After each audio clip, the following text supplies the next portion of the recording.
विरोधी पक्षनेते श्री अंबादास दानवे यांचा विधान परिषद सदस्यत्वाचा काळ हा ऑगस्ट 2025ला संपतोय आणि विधान परिषदेचे विरोधी पक्षनेता म्हणून त्यांचे हे शेवटचं अधिवेशन आहे आणि त्या पार्श्वभूमीवर त्यांना आज सभागृहाच्या वतीनं निरोप देण्यात येतोय आणि आत्ताच विधिमंडळाचे नेते यांना त्यांनी मुख्यमंत्र्यांनी आपले विचार दानवे साहेबांच्या संदर्भामध्ये मांडलेले।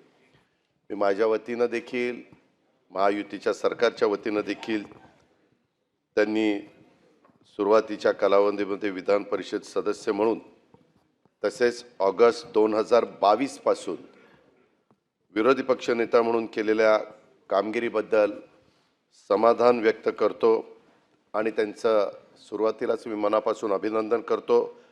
त्यांच्या या पुढच्या राजकीय सामाजिक कारकिर्दीला देखील मी मनापासून शुभेच्छा देतो। त्यावेळेस त्याचं नाव औरंगाबाद जालना स्थानिक स्वराज्य संस्था मतदारसंघ असं होतं ज्यावेळेस तुम्ही 6 वर्षापूर्वी तिथनं निवडून आला आणि जुलै 2019 मध्ये ते प्रथम विधान परिषदेवर आमदार म्हणून निवडून आले। त्यावेळेस भाजप शिवसेना युतीचे उमेदवार म्हणून त्यांनी ती निवडणूक लढवली आणि मला आठवतंय की निवडून आल्यानंतर त्यांनी देखील मोठ्या मनाने ते श्रेय एकनाथराव शिंदे साहेबांना दिलेलं होतं की त्यांच्यामुळे मी निवडून आलो असं ते उघडपणे बोलत होते, सांगत होते। कारण त्यावेळेस एकच शिवसेना होती, सगळेजण त्याच्यामध्ये काम करत होते। त्याच्यानंतर ऑगस्ट 2022 मध्ये त्यांची महाराष्ट्राच्या विधान परिषदेमध्ये विरोधी पक्षनेता म्हणून निवड झाली आणि त्याच्यानंतर मी पण त्याच काळामध्ये महाराष्ट्राच्या विधानसभेमध्ये विरोधी पक्षनेता होतो आणि ते विधान परिषदेमध्ये होते। त्याच्यामुळे अनेकदा आम्हाला दोघांना एकत्रपणे काही बैठका घ्याव्या लागायच्या, काही विषयावर चर्चा करावी लागायची। अधिवेशन ज्यावेळेस यायचं त्याच्या आधी पण आम्ही एकत्र सगळेजण बसायचो आणि साधारण काय भूमिका आपण अधिवेशनाच्या निमित्तानं मांडली पाहिजे, कुठल्या लोकांचे प्रश्न हे जास्त चांगल्या पद्धतीने सभागृहामध्ये मांडण्याचा प्रयत्न केला पाहिजे अशा पद्धतीनं अतिशय खुलेपणाने चर्चा आम्ही करायचो। प्रेसच्या समोर जायचो, तिथं पण त्या बाबतीमध्ये चर्चा करायचो आणि आत्तापर्यंत मी बघितलंय की माझ्या राजकीय कारकिर्दीत तसं बघितलं तर एकंदरीत काम करत असताना अध्यक्ष महोदय प्रत्येकाला थोडी बहुत साथ मिळावीला लागते, नशिबाची म्हणा किंवा लक फॅक्टर म्हणा। आणि दानवे साहेबांनी तसं बघितलं तर नशिबवान व्यक्ती हे दानवे साहेब त्याच्यामध्ये राहिलेली आहे। कारण तिथल्या महानगरपालिकेच्या नगरसेवक पदावरून आपण सरळ झेप घेतली ती या महाराष्ट्राच्या सर्वोच्च सभागृहामध्ये। कारण ह्या सभागृहाला एक वेगळं महत्त्व आहे, एक वेगळा मान आहे, एक वेगळा सन्मान आहे आणि त्याच्यामुळं त्यांनी तिथं महानगरपालिकेमध्ये नगरसेवक होत असताना विधान परिषदेवर ते निवडून आले आणि इथं आल्यानंतर त्यांना तशा प्रकारची संधी 19ला मिळाली आणि 22ला ते 3 वर्षातच एका महत्त्वाच्या पदावर, ज्या पदावर अनेक सन्माननीय नेते विरोधी पक्ष नेते म्हणून झालेले ह्या सभागृहांनी पाहिलेलं आहे। गडकरी साहेब असतील, त्याच्यामध्ये अनेक मान्यवरांची, विनोद तावडे साहेब असतील, खूप जणांची नावं घेता येतील की त्यांनी हे वरचं सभागृह मला वाटतं त्याच्यामध्ये माननीय पवारसाहेब पण विधान परिषदेचे विरोधी पक्ष नेते त्या बाबतीमध्ये होते। अनेकांची नावं अध्यक्ष महोदय त्या ठिकाणी घेता येतील आणि अक्षरशः त्यांनी प्रवेश केल्यानंतर 3 वर्षाच्या कालावधीतच ते ह्या सभागृहाचं जसं विधिमंडळाचं नेतेपद प्रमुख आहे तसं समोरच्या बाजूला विरोधी पक्ष नेते पद देखील तितकंच महत्त्वाचं असतं आणि तिथं ते विराजमान झाले। राजकीय कारकिर्दीत देखील अशी महत्त्वाची पदं फार कमी लोकांना एवढ्या कमी कालावधीमध्ये मिळतात। म्हणून मी सुरुवातीला म्हणलं की ह्या बाबतीमध्ये दानवे साहेब हे नशीबवान आहेत आणि त्या दृष्टीने खरोखरीच दानवे साहेब आपण नशीबवान ठरला। अर्थात यामध्ये फक्त काही तुम्ही नशीबवान होता म्हणून हे मिळालं अशातला भाग नाही, त्याच्यामध्ये आपल्या कर्तृत्वाचा वाटा देखील तेवढाच बरोबरीचा आहे। या आधीच्या कालावधीत देखील आपण अनेक आंदोलनं केली, त्याचा उल्लेख मगाशी विधिमंडळाचे प्रमुख या नात्याने मुख्यमंत्री देवेंद्र फडणवीस साहेबांनी केला. तुम्ही आंदोलनं केली, त्याद्वारे अनेक प्रश्नांना तुम्ही वाचा देखील फोडलेली आहे आणि याची दखल सर्वांना घ्यावी लागली आणि त्याच्यातनं काही प्रश्न देखील सोडवण्याच्या करता तुम्ही यशस्वी झाला. संसदीय लोकशाही व्यवस्थेत राज्याच्या विधिमंडळाला सर्वाधिक महत्त्व आहे हे आपण नेहमीच पाहतो, परंतु त्यातही विधान परिषदेचं स्थान हे वरिष्ठ आहे आणि समाजाच्या विविध क्षेत्रातील मान्यवर या सभागृहात प्रतिनिधित्व करत असल्यानं तिथं होणाऱ्या चर्चांना एक विशेष महत्त्व हे आजपर्यंतच्या एकंदरीत कारकिर्दीत अध्यक्ष सभापती महोदय आपण सगळ्यांनी पाहिलेलं आहे.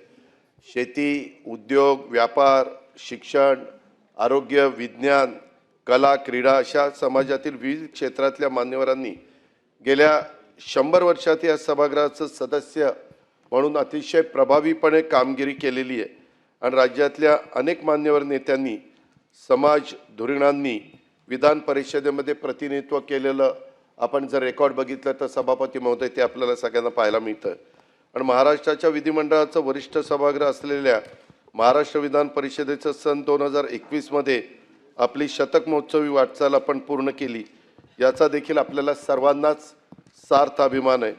विधान परिषदेत होणाऱ्या चर्चांना एका वेगळ्या उंचीवर नेण्याचं काम या सभागृहातल्या सदस्यांनी सातत्याने केलेलं महाराष्ट्रातल्या जनतेने देखील पाहिलेलं आहे. आणि या सभागृहाच्या कामकाजाचा दर्जा, सन्मान वाढवण्याच्यासाठी आज निवृत्त होत असलेले विरोधी पक्षनेते आज म्हणजे अधिवेशन संपल्यानंतर ऑगस्ट महिन्यात एंडला अंबादास दानवे साहेबांनी दिलेल्या योगदानाबद्दल साहजिकच सभागृह त्यांचं अभिनंदन करत आहे, त्यांना धन्यवाद देत आहे आणि त्यांनी पुन्हा एकदा विधान परिषदेमध्ये किंवा विधानसभेमध्ये आमच्यासोबत यावं अशा प्रकारच्या शुभेच्छा देखील अंबादास दानवे साहेब मी आवर्जून आपल्याला देईन. दानवे साहेबांना तसा अनेक राजकीय पक्षामध्ये काम करण्याचा अनुभव आहे, त्यामुळे सर्वच राजकीय पक्षात त्यांचे अतिशय स्नेहसंबंध चांगले आहेत.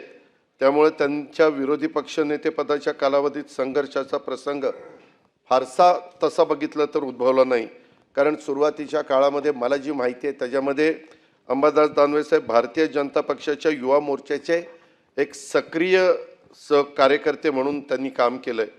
आणि 90च्या दशकामध्ये ज्यावेळेस ह्या महाराष्ट्रामध्ये हिंदू हृदय सम्राट बाळासाहेब ठाकरे यांच्या विचारांनी प्रभावित होऊन अनेक तरुण पिढी ही शिवसेनेमध्ये सामील झाली, त्याच्यामध्ये अंबादास दानवेंनी पण हिंदू हृदय सम्राट बाळासाहेब ठाकरेंचं एकंदरीत वक्तृत्व, एकंदरीत त्यांची विचारधारा ह्या सगळ्या गोष्टी बघून, त्यांचे हिंदुत्व ह्या सगळ्या गोष्टी बघून त्यांनी देखील त्यांच्यावर प्रभावित होऊन शिवसेनेमध्ये प्रवेश त्या ठिकाणी केला. आणि सुरुवातीला शिवसेनेचे छत्रपती संभाजीनगरचे उपजिल्हा प्रमुख, नंतर नगरसेवक, नंतर महानगरपालिकेमध्ये सभागृह नेता, नंतर शिवसेनेचे छत्रपती संभाजीनगर जिल्हा प्रमुख म्हणून आपल्या कामाचा ठसा त्यांनी उमटवला. त्याच्यानंतर 2019ला मी मगाशी उल्लेख केला तसं त्यांना तिथल्या स्थानिक स्वराज्य संस्थेचं म्हणजे त्यावेळेच्या औरंगाबाद, जालना या मतदारसंघातनं विधान परिषदेवर भाजप शिवसेना त्यावेळेस युती होती आणि त्या युतीचे उमेदवार म्हणून त्यांची निवड झाली आणि तेव्हापासून त्यांनी इथं काम केलं. हे सगळं काम करत असताना आपण अनेकदा त्यांच्या कामाचा जवळनं सर्वांनी अनुभव घेतलेला आहे. त्यांनी ह्या त्यांच्या संपूर्ण कारकिर्दीमध्ये सदस्य असताना पण आणि विरोधी पक्ष नेते झाल्यावर देखील सभागृहामध्ये जनतेच्या प्रश्नांना वाचा फोडण्याचं काम केलं. शेतकरी असतील, कामगार असतील, सामान्य नागरिकांच्या प्रश्नाच्या करता देखील अंबादास दानवे साहेबांनी आवाज उठवलेला उभ्या महाराष्ट्राने पाहिला, सभागृहाच्या दोन्ही सन्माननीय सदस्यांनी देखील पाहिला. तसं बघितलं तर मगाशी देवेंद्रजींनी सांगितले ती गोष्ट खरी आहे मुख्यमंत्री महोदयांनी, की श्री अंबादास दानवे हे केवळ राजकीय क्षेत्रात कार्यरत नसून ते सामाजिक क्षेत्रामध्ये देखील त्यांचं अतिशय सक्रिय योगदान अनेक त्यांना जवळनं ओळखणाऱ्या सहकाऱ्यांना माहिती आहे. त्यांनी छत्रपती संभाजीनगरमध्ये मातृभूमी प्रतिष्ठान, तसंच अखिल भारतीय वारकरी महामंडळ, शिवाय जिल्हा हँडबॉल संघटना, शिवाय छत्रपती संभाजीनगर कबड्डी संघटना, त्याच्यामध्ये त्यांनी जिल्हा योग संघटना, स्वामी समर्थ प्रतिष्ठान अशा विविध सामाजिक संघटनांच्या मध्ये देखील सभापती महोदय दानवे साहेबांचं काम आहे आणि श्री दानवे साहेबांनी शिवसैनिकांच्यासाठी शिवकवच विमा योजना ही देखील राबवलेली अनेक जण त्याचं कौतुक करतात। दुष्काळी परिस्थितीत शेतकऱ्यांना चाऱ्याचं वाटप झालं पाहिजे, अन्नधान्याचं वाटप झालं पाहिजे, टँकरनं व्यवस्थित पाणी पुरवठा मिळाला पाहिजे, शेती अवजारं मिळवून त्या ठिकाणी शेतकऱ्यांना कसं आपल्याला देता येतील, जनावरांच्या छावण्या कशा सुरू करता येतील, मोफत बियाण्याचं वाटप कसं करता येईल, सामुदायिक विवाह सोहळ्याचं आयोजन कसं करता येईल, अशा प्रकारचे अनेक विविध उपक्रम हे विरोधी पक्ष नेत्यांनी राबवलेले अनेकांना माहिती आहे। सन 2022 मध्ये ते विधान परिषदेवर ज्यावेळेस विरोधी पक्षनेता झाले तेव्हा अनेक प्रश्नाच्या बद्दल मी सुरुवातीला सांगितलं की सरकारकडे पाठपुरावा करून जनतेच्या प्रश्नाला न्याय मिळवून देण्याचं काम हे दानवे साहेबांनी केलेलं आहे। त्याच्यामध्ये बऱ्याचशा ठिकाणी त्यांचा अभ्यास पण सखोल ज्ञान हे त्याच्यामध्ये उपयोगी पडायचं।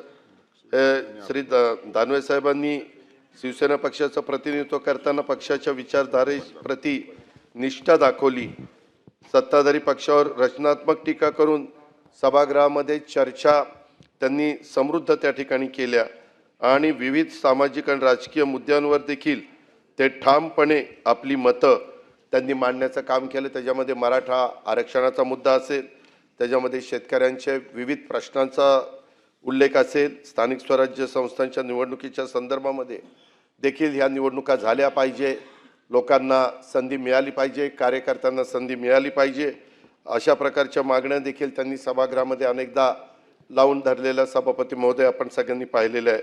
त्यांच्या आक्रमक परंतु रचनात्मक अशा विरोधामुळे सभागृहातील चर्चांना देखील एक दिशा देण्याचं काम झालेलं आहे आणि सरकारच्या काही बाबतीमध्ये निर्णय घेण्यास देखील त्यांनी भाग पाडलेलं आहे।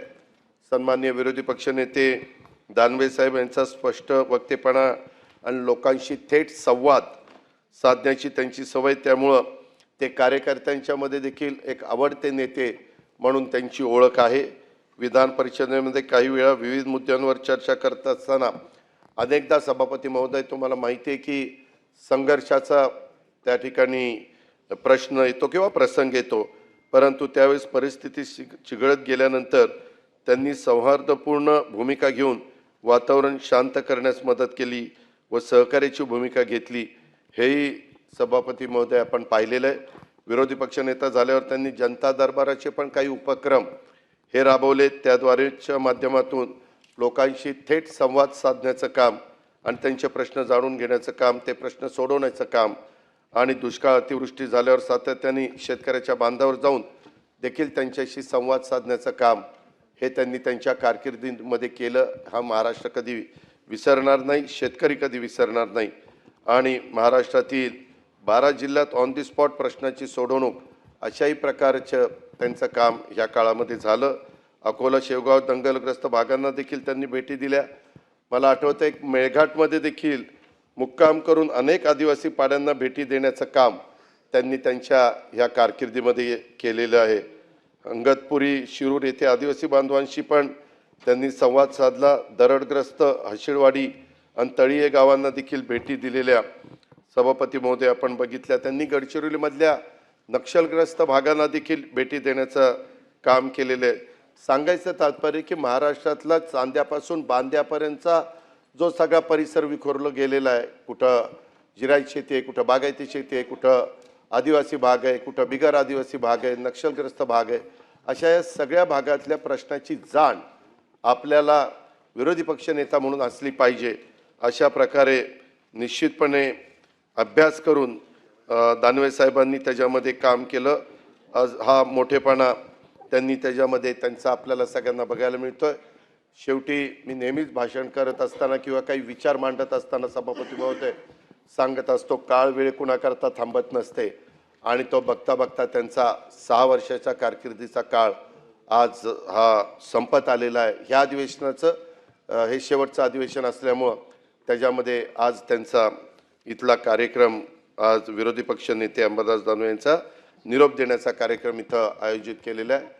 मी पुन्हा एकदा त्यांच्या पुढच्या वाटचालीला दानवे साहेब मनापासून शुभेच्छा देतो.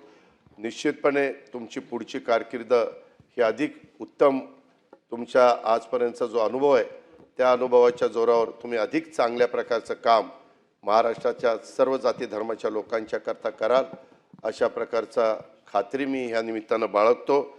आणि व्यक्तिशः माझ्या वतीनं, माझ्या पक्षाच्या वतीनं, तसंच आमच्या महायुती सरकारच्या वतीनं तुम्हाला पुढच्या वाटचालीच्या करता, राजकीय आणि सामाजिक कारकिर्दीकरता मी मनपूर्वक शुभेच्छा देतो आणि या ठिकाणी थांबतो. धन्यवाद.